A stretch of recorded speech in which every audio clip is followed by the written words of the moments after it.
Well, hi everybody. It's me, just Paul today. This is the Creative Writing Life podcast. Usually it's myself and Justin, but Justin is off at a conference this week, so took it upon myself to steer the ship all by myself, so to speak. So I'm very happy to introduce as my guest Steve Cleary. I've known him for a good number of years via social media. We've actually met in person a couple of times. Let's see, writer, filmmaker, entrepreneur. Is there any other labels that I'm missing, Steve? Yeah, hack. Hack. Okay, we can work with that. That sounds fine. Well, as we're both writers, we can both relate to that anyway. Right. All right. Well, yes. Thanks for being on the show today. It's great. There's a lot of stuff I want to talk to you about, but as longtime listeners slash viewers of the podcast know, we start by talking about something we've read or watched. I'll go first just to give you time to think about it. There's two things that I want to talk about. One is I've been working my way through my Netflix queue, and I watched the second to last Steve McQueen movie from I think 1980-ish. It's called Tom Horn. It's a Western, and it was okay.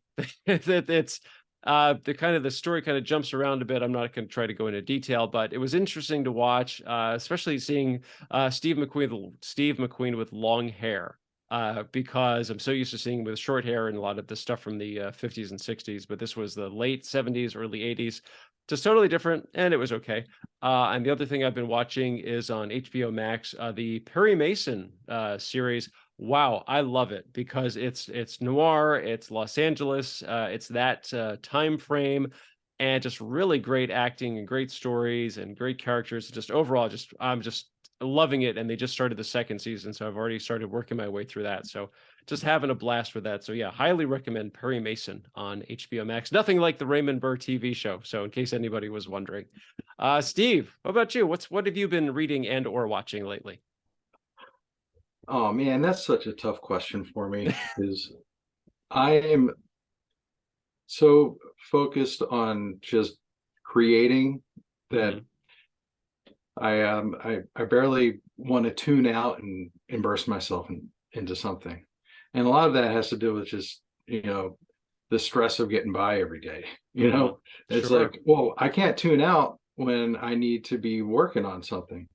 But one thing I did see was a clip with Orson Welles Mm. where he was talking about um, just ignorance, where it was his first film, Citizen Kane, Hmm. and he was just totally ignorant and pretty much ambivalent about working for Hollywood.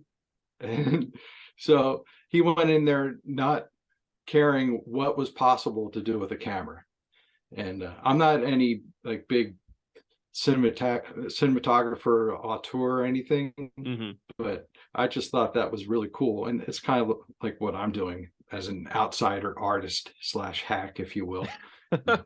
So, Okay, that's all right. That's pretty cool. Yeah, I saw that clip. I think it was him with the BBC, and this was I'm going to say it was probably in the 50s, maybe even the early 60s, because he was on the heavier side, but didn't have the beard yet, but still that very distinctive, such uh, what's the word? In, an impactful voice that he had. You oh, just love to hear him totally. speak, no matter what he was talking about. It was great. So I see on that whiteboard behind you and the wall behind you, it says storbang.com, which I know is your one-man operation. So tell us a little bit about that, but also like how did you get started, writing and filmmaking, and that'll lead it because I know there are other things I want to talk about, but I'd like to start with like how this everything got started for you. Sure. Well, Storbang, yeah, that's my solopreneur project, if you will. It started originally when I was little, very little. I was in Sunday school, just sketching doodles and stuff. And I used to draw pictures of weird looking faces and I would name them. And I had some weird, wacky names, but one that stuck was Storbang. And Hmm. the guy's face is probably like, I don't know.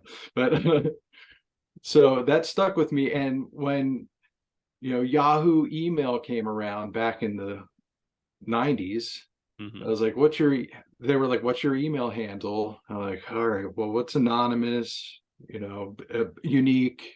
So I used that. And as things progressed, social media came around. I was like, "All right, I'll just use that as my handle." But it also sounds kind of Scandinavian, so I can say, "Oh, that was the name of my maternal great great great great grandfather," even though I'm not Scandinavian. But No. and but where I'm positioning it now is I can bang out stories, so Storbang, and I want to Okay. help people bang out their stories, if Hmm. you will. So Very clever. Very so clever. I just went ahead and called my little media empire Storbang Entertainment. Okay, that's Yeah. great. That's great. So the one thing, the way I got to know you, I think it was that I think you were starting to put out this DIY web series that you were doing. It was all you, I guess, writing and filming and editing.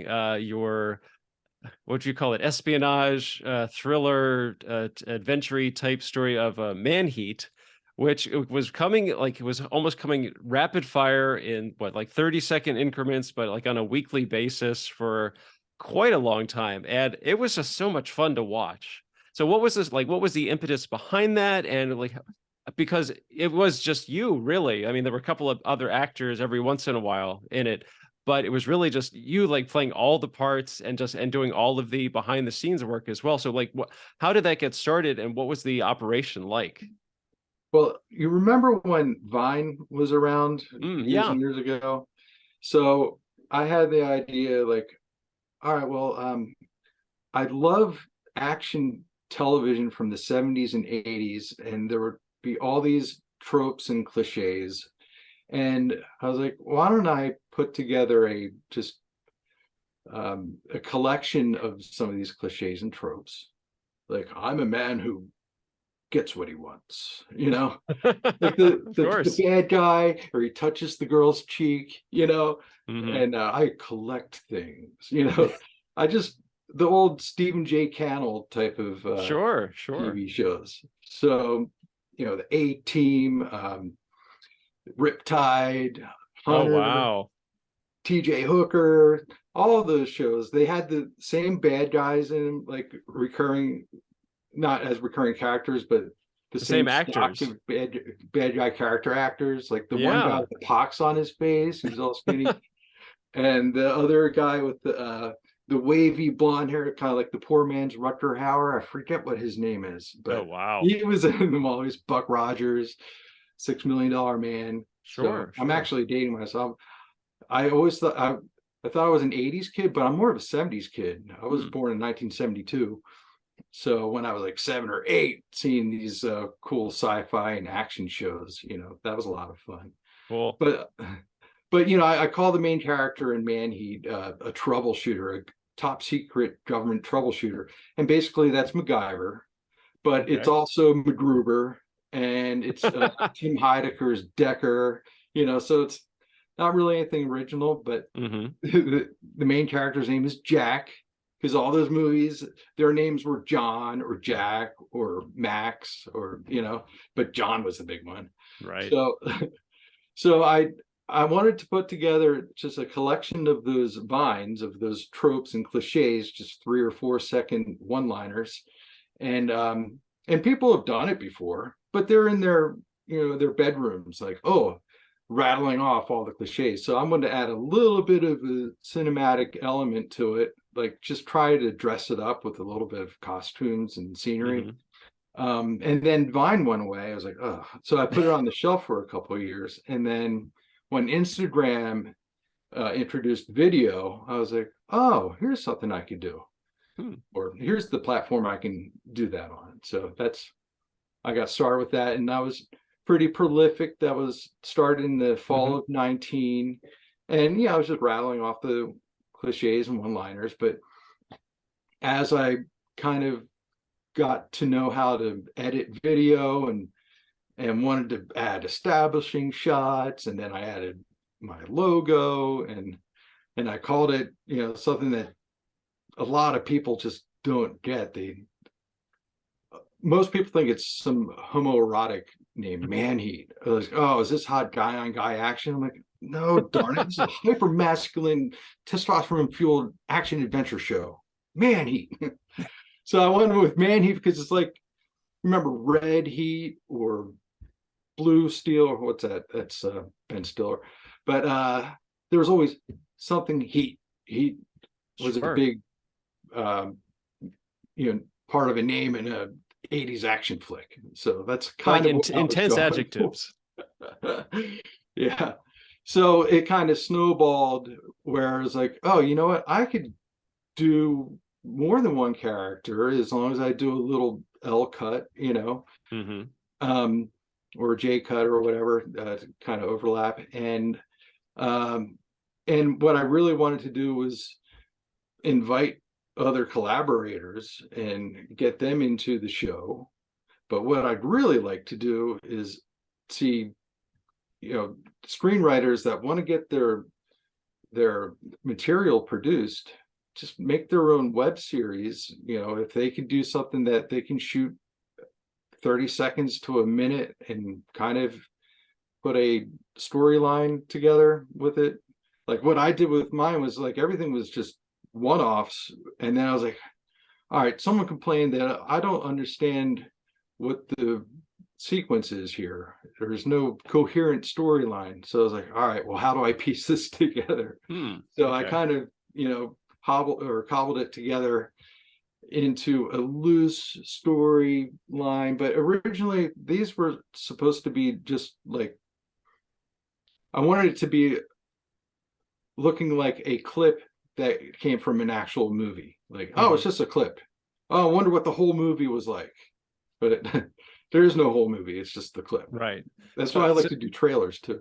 yeah, so the question I did have, so like, so how did you put all these together? I mean, especially the production part of it. So, I mean, did you have like a selfie stick, or did you have like an act? Did you have someone running the camera, or was it your phone? And once you were done with the production, did you already know about like film editing and putting it all together, or was that kind of like you just kind of learned as you went? I absolutely learned as I went.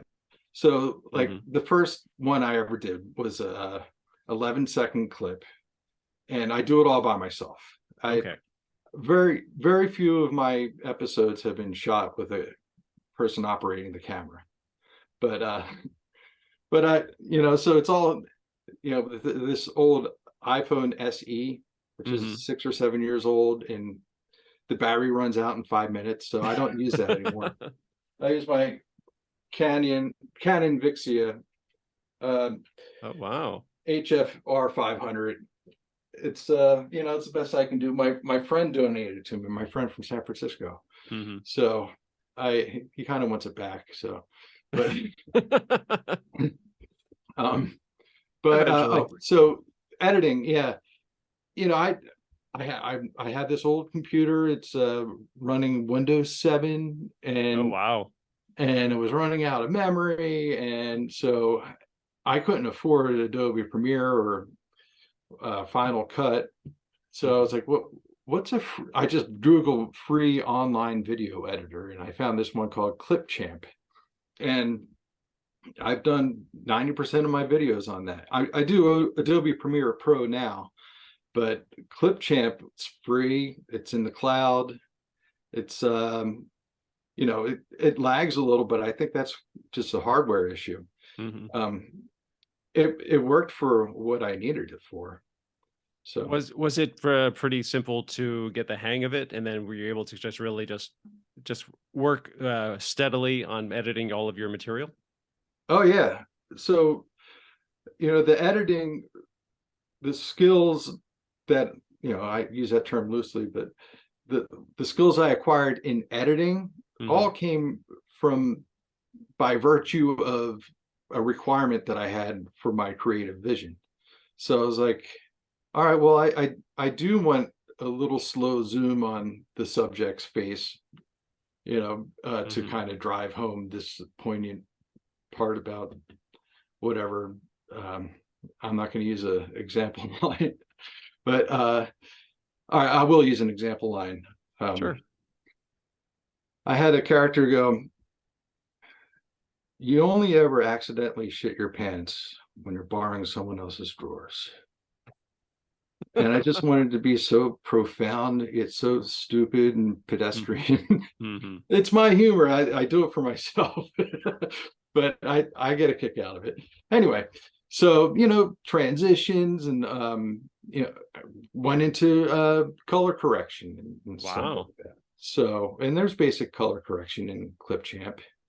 Mm-hmm. And sometimes, like, I tried to do a night shot with day footage and lowered the opacity and increased the contrast a bit. I almost pulled, it looked like dusk. So, but yeah, all those little tricks just come from the requirement of what my creative vision is.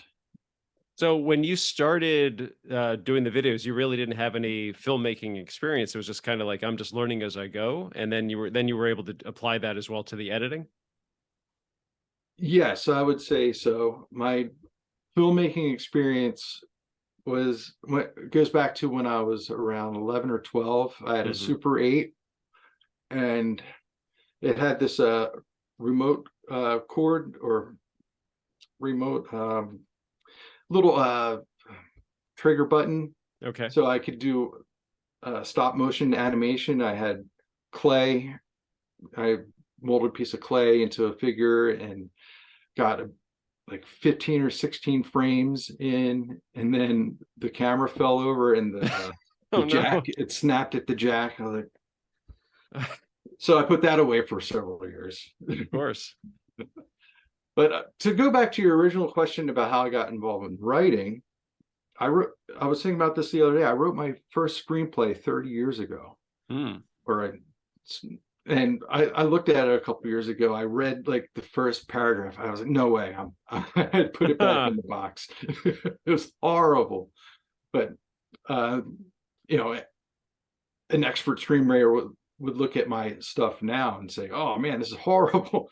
But it's all relative, I guess. But yeah, where was I going with that? So yeah, I wrote my first script that many years ago. So I've had it in the back of my mind and other scripts after that in the 90s, but put it all aside for many years until um 8 years ago, 2015, I kind of committed myself full tilt to writing screenplays. Mm. So um and I was reading all the blogs, watching all the videos, Hmm. following all the influencers, and yeah, I was on a good little run there. Um, but it got to the point where writing on spec, um, the type of humor I have isn't really in high demand. Hmm. Not only that, but as I mentioned before, maybe the quality of my work just isn't up to industry standard, and I'm okay with that. So I was like, I'm just going to produce my own stuff for my own enjoyment. Hmm. I mean, it's nice to have fans, and I have to remember that because I'll labor over something for 16 hours straight, forgetting to shower, forgetting to eat, publish it, and there's like 16, 17 views. I'm like, I'm doing it for me, damn it. Would you say that, especially so getting back to the writing, so when you started making the videos, were you writing out, I assume you knew what you were going to say, you would write a little script for yourself, or was it all improv? And as you were doing more and more videos, was the writing getting a little more complex? Was it getting easier for you because you knew exactly what it is you wanted to accomplish? Yes, I would write a script. I wouldn't use any screenwriting software for it. I would just Hmm. write it in my text pad, or what's the app in Windows called? Notepad? Something like that, Little, yeah. yeah. I would just write it in that. I'd capitalize the scene headings and the character names, but everything is left justified. But often I would just have to transcribe that to a sheet of paper in big magic marker. So, and tape it to a tree or something just to remember what the line is. Oh, wow. Because again, I'm doing this all by myself, and Sure, sure. I curse a lot when I'm in production. So Hmm. As a lot of people do when they're in production. yeah, So but also, so the follow-up is, so as you were, I guess it applies more to the storytelling that you were doing on, on screen, that were you able to just kind of like really enjoy it more because we know what you talked earlier about what it was based on. So were you, as you were developing the story and like the world of that all of these videos were taking place in, were you able to just like start leaning more into that, like really just kind of like, oh, I haven't done this yet, or I want to do a little something about this, I want to introduce this, subplot type of thing? Because I know, granted, the story wasn't super complex based on the ones that I watched, but there seemed to be definitely a through line for the whole thing. Like it, and sometimes it would be like a little one off of like kind of what came before. But were you able to kind of like really put it together, not really about structure, but more about the storytelling part? yeah. So I put together a full-on series Bible. Oh wow. I have a whole season written out, and I Hmm. also have ideas for the feature film adaptation, and also a weekly 60-minute single camera style series. But yeah, the taking the pieces I had and kind of shoehorning them into a storyline. And then I found, all right, well, there needs to be an episode here inserted to kind of flow into and give some context, Hmm. as to what's going on there. But also, I mapped it to my favorite story structure, which is Michael Hogg's 5 key turning points, Hmm. because there's like six, there's 5 key turning points and 11 sequences basically. So I wrote that down, each of the stages and turning points, and mapped, okay, what episode best goes for, you know, plans and the situation and um, progress.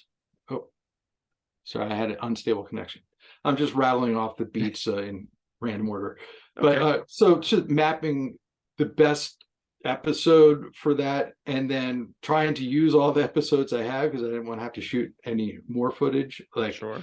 biggest challenge I had right now is the setup, or introducing the character. I have scripts written to reintroduce him. Right now, I'm using what was once a one-off, where he's making a gas mask out of a bong, or making a kind of using his bong making skills to make a gas mask. I Okay, don't know if you as one saw that. does. That was my MacGyver tribute Sure. episode, but that's what I'm having as the pilot episode. Hmm. I used to have a cold open of the bad guy, but I was like, you know what? The bad guy's name is really over the top, on the nose, silly.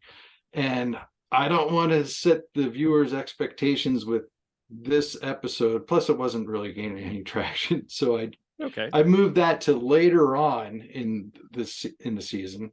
Hmm. Um, uh, so yeah, shoehorning all these things together and then filling the gaps.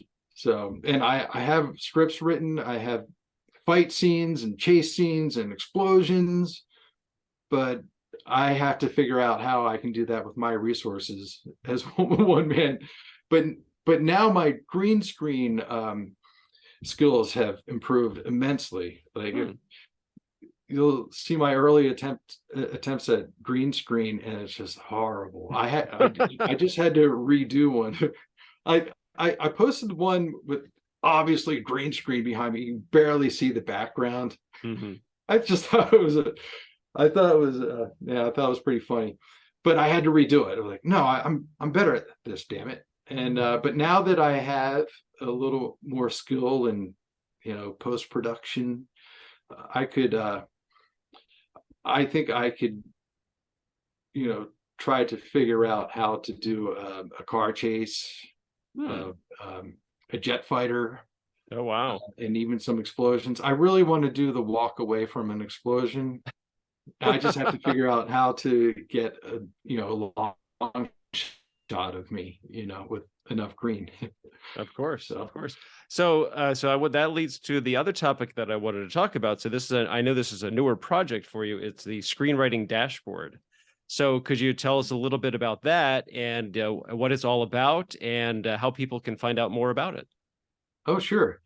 Well, I've been putting out all this content and it's valuable to me, but it wasn't of much value to the audience, really. Like, oh, Hmm. this is just some guy being silly. Um, and I was racking my brain, like, all right, well, how do I build my audience? How do I build my audience? And I see all these YouTube videos, and these are tutorials about talking head videos, and they're like, you got to offer value, right? What the audience wants, not what you want.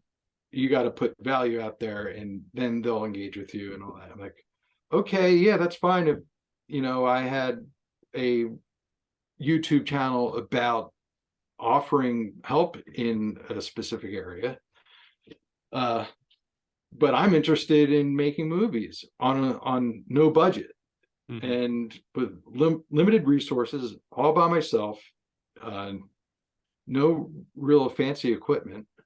And so, can I offer value to someone who was like me a couple years ago that wanted to figure all this stuff out? So, uh, I wanted to put together a suite of products that I sell on Gumroad, and they're digital products.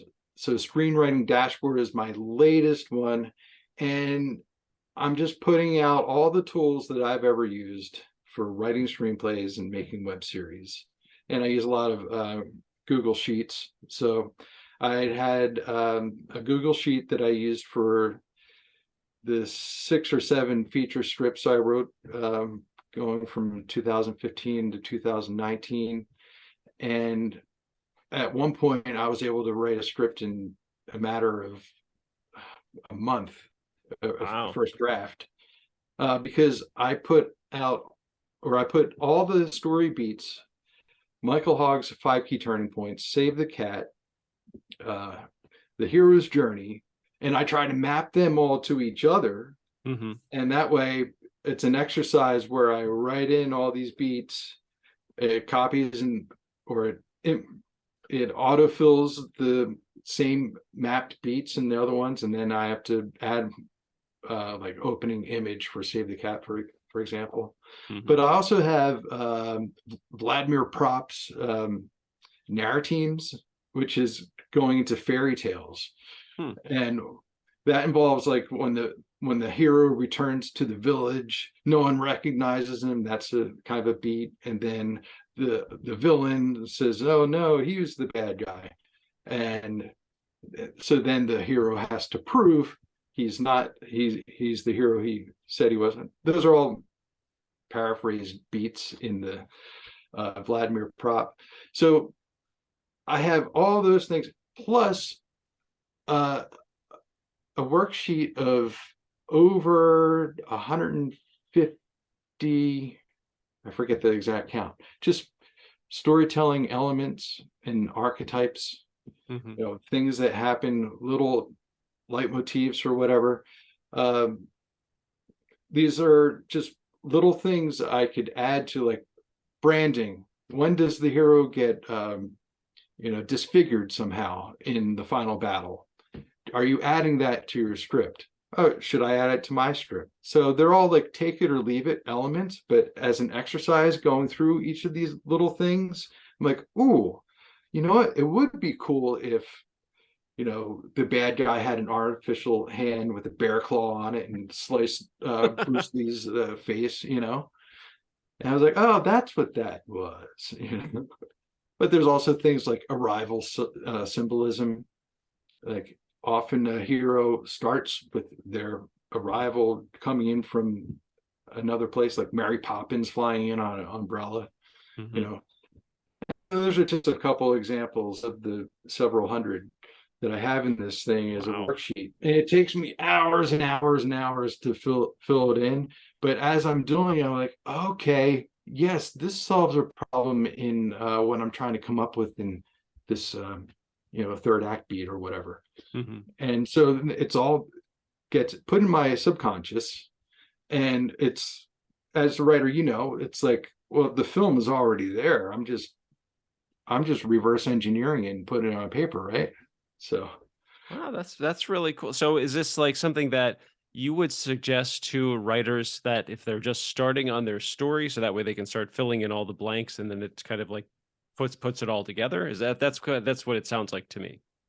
to me, it's like if I start a screenwriting project and I have my notebook and I have my index cards and all that stuff. Hmm. Um, when I'm getting started or getting ready to start writing it, I want to have, all my notes compiled in one place.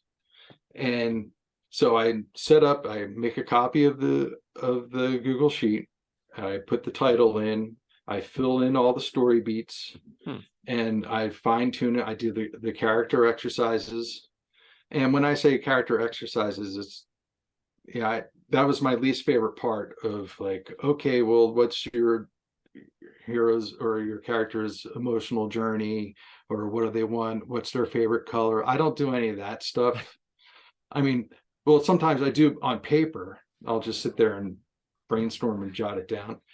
But so I have it all in one place electronically because Okay. I don't want to miss anything that I have in a notepad.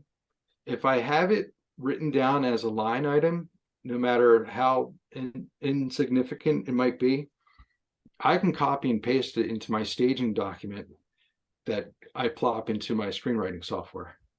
So the whole thing, the main deliverable of the screenwriting dashboard is a staging document that I copy, paste into Final Draft. And there's a couple enhancements I want to add to it, because when screenwriting softwares often see capitalized lines, they will make a scene heading out of it. Hmm. And it's like, oh, cool. It's getting you maybe 20-30% there, and then you go back in and, like, okay, well, this was just a note. Okay, I have addressed that in the script someplace. I can delete it altogether.